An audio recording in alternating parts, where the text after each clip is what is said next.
आपसे एक ही रिक्वेस्ट है, वीडियो को लाइक और चैनल को सब्सक्राइब जरूर करें, क्योंकि आपका लाइक और सब्सक्राइब हमारे लिए बहुत ही महत्वपूर्ण है। गाड़ी की ड्राइविंग सीट पर सिर टिकाए और होठों पर मधुर मुस्कान लिए अक्षत अपनी प्रेमिका के साथ बात करने में इस कदर मसरूफ था कि उसे बाहरी दुनिया की किसी की भी भनक तक नहीं थी। एक कॉल जो बार बार उसके प्रेमालाप में बाधा उत्पन्न कर रही थी, जिसे वह बार बार अनदेखा कर रहा था, फिर भी वह कॉल हर बार उसे बाधित करने के लिए दस्तक दे ही डालती। अक्षत ने परेशान होकर एक भद्दी सी गाली देते हुए, एक बार होल्ड करना स्वीटहार्ट, कोई बेवकूफ मुझे बार बार फोन करके डिस्टर्ब कर रहा है। पहले उसकी कॉल ले लूं, फिर आराम से बात करता हूं। हेलो, कौन बात कर रहा है? उसने कड़क कर पूछा। हेलो, मैं पुलिस इंस्पेक्टर बोल रहा हूं। जी कहिए, उसने नर्म पड़ते हुए कहा। मैं आपके फ्लैट से बोल रहा हूं, आप तुरंत यहां आइए। जी लेकिन बात क्या है सर? उसकी जबान लड़खड़ाने लगी। आप आ जाइए, आपकी पत्नी ने आत्महत्या कर ली है। क्या? कब? अक्षत के माथे पर पसीने की बूंदें उभरने लगी और दिल की धड़कनें छाती फाड़ने के लिए प्रहार करती प्रतीत होने लगी। भय से उसका गला सूखने लगा और मारे घबराहट के पूरे शरीर में कपकपी छूटने लगी। उसने तुरंत गाड़ी स्टार्ट की और वहां से निकल लिया। दंदनाती हुई कार फ्लैट के सामने आकर रुकी तो अपनी आंखों के सामने ऐसा माहौल देखकर वह घबरा गया। पुलिस की गाड़ी और एम्बुलेंस पर लगे सायरन ने चीख चीख कर सबको इकट्ठा कर लिया था। अक्षत गाड़ी से उतरा और फ्लैट की तरफ लपक पड़ा। बेडरूम के फर्श पर सफेद चादर में लिपटी लाश को देखकर वह दहाड़े मारकर उससे लिपट गया। यह तुमने क्या किया अलका? मुझे छोड़कर क्यों चली गई? और उसकी आंखों से अनवरत आंसू बहने लगे। अब इस नाटक का कोई फायदा नहीं। एक कर्कश आवाज ने उसका ध्यान भंग कर दिया। उसने सिर उठाकर ऊपर देखा। तनी हुई भ्रिकुटी से इंस्पेक्टर अक्षत को आपराधिक दृष्टि से घूर रहा था। आपकी पत्नी ने सुसाइड नोट छोड़ा है, जिसमें आपको इस आत्महत्या का जिम्मेदार ठहराया है। आपको अपनी पत्नी को आत्महत्या के लिए उकसाने के जुर्म में हिरासत में लिया जाता है। अक्षत टकटकी लगाकर अलका के चेहरे को देख रहा था। उसे ऐसा लग रहा था कि वह उससे कुछ कहने का प्रयास कर रही हो। सायरन की तेज आवाज में दौड़ती हुई पुलिस की गाड़ी अपने गंतव्य की ओर बढ़ रही थी और अक्षत अब भी सिर झुकाए सुबक रहा था। उसके सामने बैठे पुलिसकर्मी ने अलका का लिखा सुसाइड नोट खोला और उसे ऊंची आवाज में पढ़ना शुरू कर दिया। उसकी आवाज सुनकर अक्षत ने अपना सिर ऊपर उठाया और खिड़की के बाहर झांकने लगा।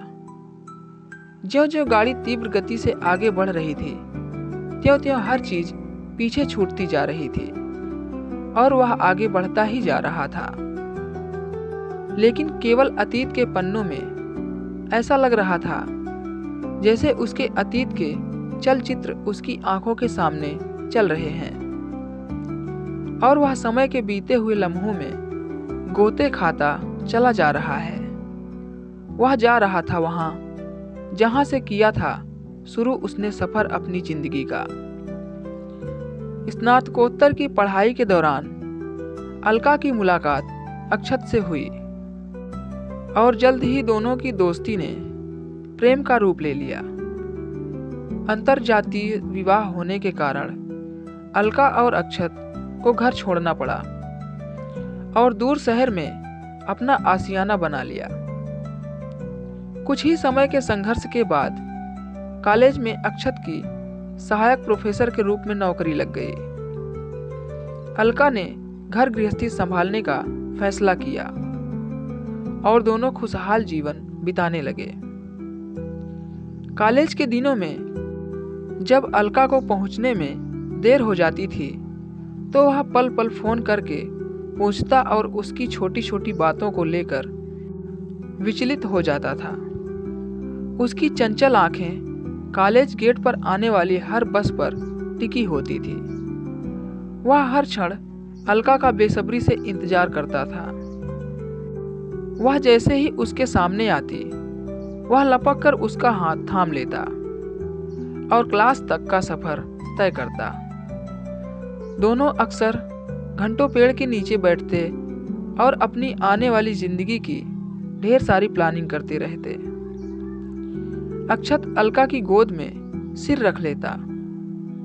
वह भी उसके घुंघराले बालों में गोरी पतली नेल पेंट वाली उंगलियां घुमाती हुई कहा करती, अगर हम एक नहीं हो पाए तो तुम मुझे छोड़कर जाओगे तो नहीं ना। वह ऐसे सैकड़ों सवाल एक पल में कर दिया करती। अक्षत उसे अपनी बाहों में भरते हुए हर बार बस यही कहता, पागल, मैंने तुम्हें मन से अपना मान लिया है। फिर जाति पाति की बात ही कहाँ रहती है। हमारी संस्कृति रही है कि प्राण जाए पर वचन न जाए। एमफिल के बाद घर वालों की नाराजगी के चलते दोनों ने कोर्ट मैरिज कर अपनी दुनिया बसा ली। प्रेम शक्ति पलों में 3 साल कब गुजरे पता ही नहीं चला। मगर पिछले 1-2 सालों में अक्षत के स्वभाव में अचानक परिवर्तन होने लगा, जिसे अलका समझ नहीं पाई। वह तो समझती थी कि शायद यह बदलाव काम की व्यस्तता को लेकर है, लेकिन माजरा तो कुछ और ही था। उस रात तूफान ने प्रचंड रूप दिखाना शुरू कर दिया था। हवा के तेज झोंके दरवाजे खिड़कियों पर दस्तक दे रहे थे और गरजते बादल किसी अमंगल घटना के लिए ललकार रहे थे। कौंधती हुई बिजली बार बार आंखें दिखाकर यूं गायब हो रही थी, जैसे फुफकारती नागिन के मुंह में जीभ। बिजली गुल हो चुकी थी, लेकिन खिड़की से आ रही मध्यम रोशनी से घर में अब भी थोड़ा उजाला शेष था। अलका खिड़की के पास काले डरावने साये की तरह शांत खड़ी थी और अक्षत उसके सामने पीठ किए चुपचाप खड़ा था। घर में गहन सन्नाटा पसरा था, जिससे तूफान और भी भयानक लगने लगा था। कौन जानता था कि तूफान जिंदगी में आने वाला है और बिजली रिश्तों पर गिरने वाली है। क्यों क्यों किया तुमने ऐसा, और कब से चल रहा है ये सब? उसके शांत स्वर ने सन्नाटे को चीर कर रख दिया। पिछले 1 साल से, उसने धीमे से जवाब दिया। एक बार भी ख्याल नहीं आया मेरा? क्या कमी रह गई थी मुझ में अक्षत, जो बाहर मुंह मारने की नौबत आ गई? अलका का लहजा कठोर और स्वर तेज होता गया। मैंने तुम्हारे लिए अपना सब कुछ छोड़ दिया, अपना घर परिवार और अपने सपने भी। क्या इसलिए कि तुम मुझे छोड़कर किसी और के साथ रंगरलियां मनाते फिरो?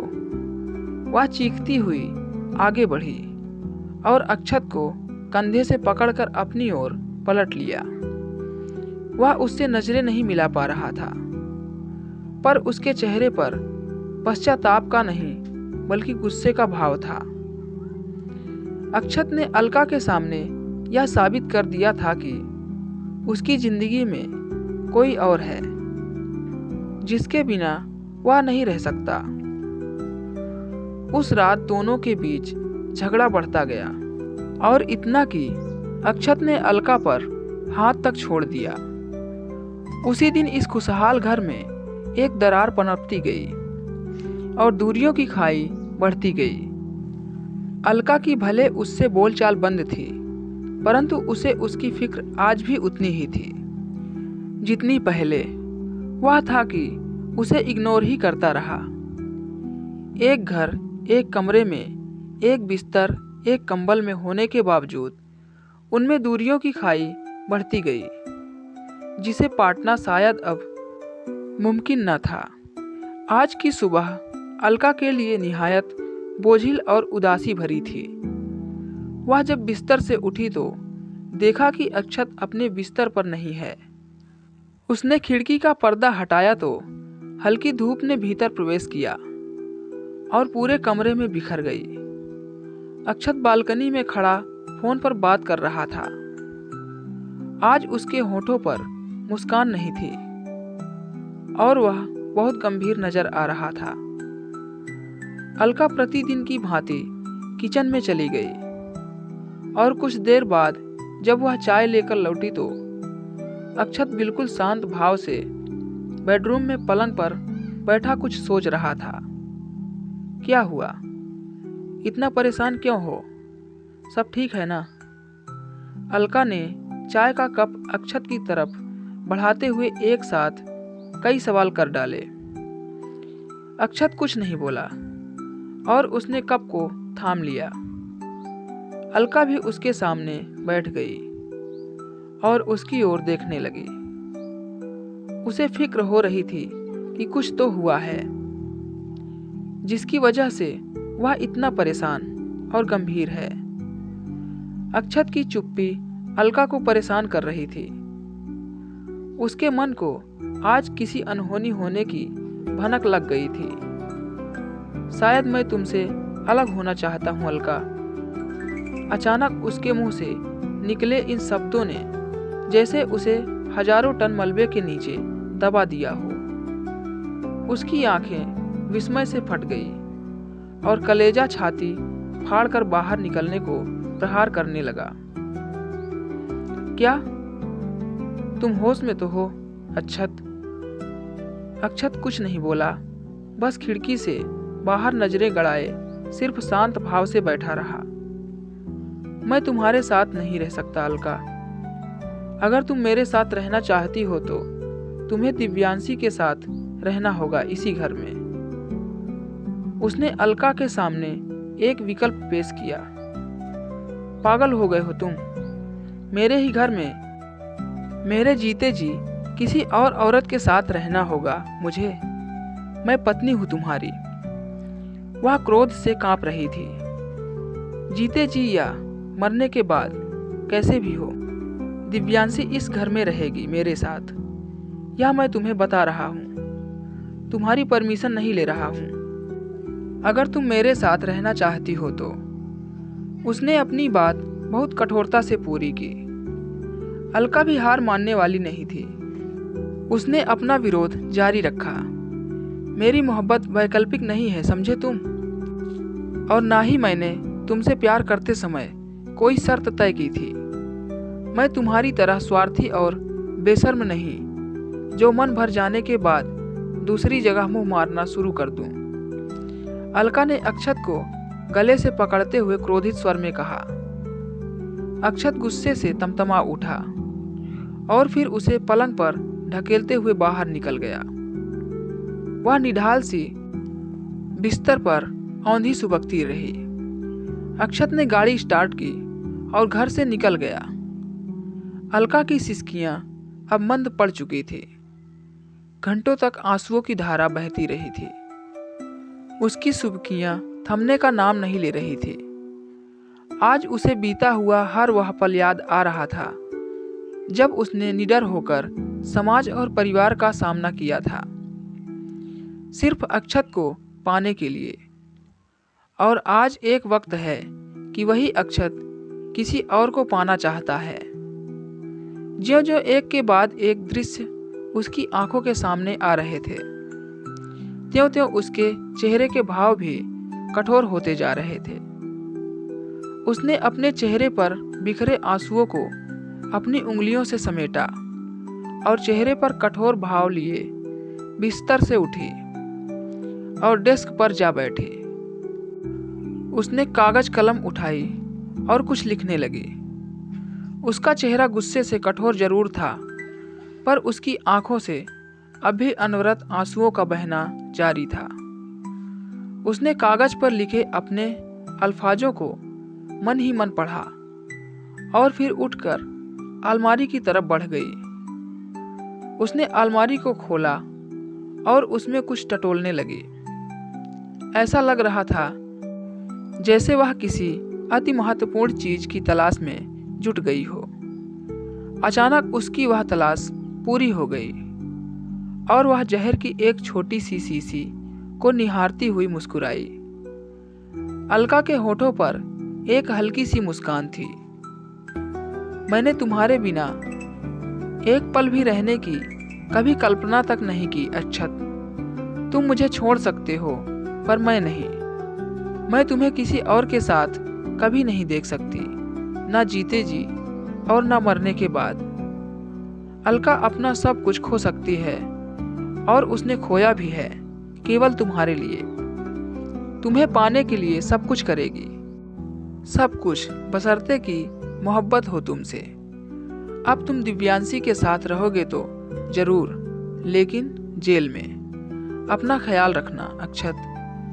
अलका की मुस्कान और भी गहरी हो गई। वह मुस्कान जो उसकी जीत की थी, उस जीत की जो उसने हासिल की थी। परिवार, समाज और रूढ़ियों के विरुद्ध उस जीत की जो उसने हासिल की थी। छंद नारीवाद पुरुष के विरुद्ध उस जीत की जो बीच थी धोखे और समर्पण के। उसने अलमारी का दरवाजा जोर से बंद कर दिया। पुलिसकर्मी ने सुसाइड नोट को पढ़कर समेटना शुरू कर दिया। उसने अक्षत की ओर गुस्से और नफरत भरी निगाहों से दृष्टिपात किया, पर वह अब भी शून्य में झांक रहा था। वह अतीत के पन्नों से बाहर नहीं आना चाहता था, जहां सिर्फ प्यार ही प्यार था। अब तो सिर्फ और सिर्फ नफरत थी, सबकी नजरों में उसके लिए। शून्य में ठहरी उसकी आंखें आंसू बहा रही थी। दिल लानत से बरसा रहा था और दुनिया जैसे नफरत से धिक्कार रही थी। गाड़ी हॉर्न बजाती हुई थाने में प्रवेश कर गई और अक्षत अपनी आखिरी मंजिल पर पहुंच गया। तो दोस्तों, आज की ये कहानी आपको कैसी लगी हमें कमेंट बॉक्स में अपनी राय जरूर दें। दोस्तों, अभी तक वीडियो को लाइक नहीं किया तो वीडियो को एक लाइक जरूर करें और हमारे चैनल पे आप नए हैं तो हमारे चैनल को सब्सक्राइब जरूर करें। तो मिलते हैं अगले वीडियो में एक और नई मज़ेदार कहानी के साथ। तब तक के लिए goodbye and thank you.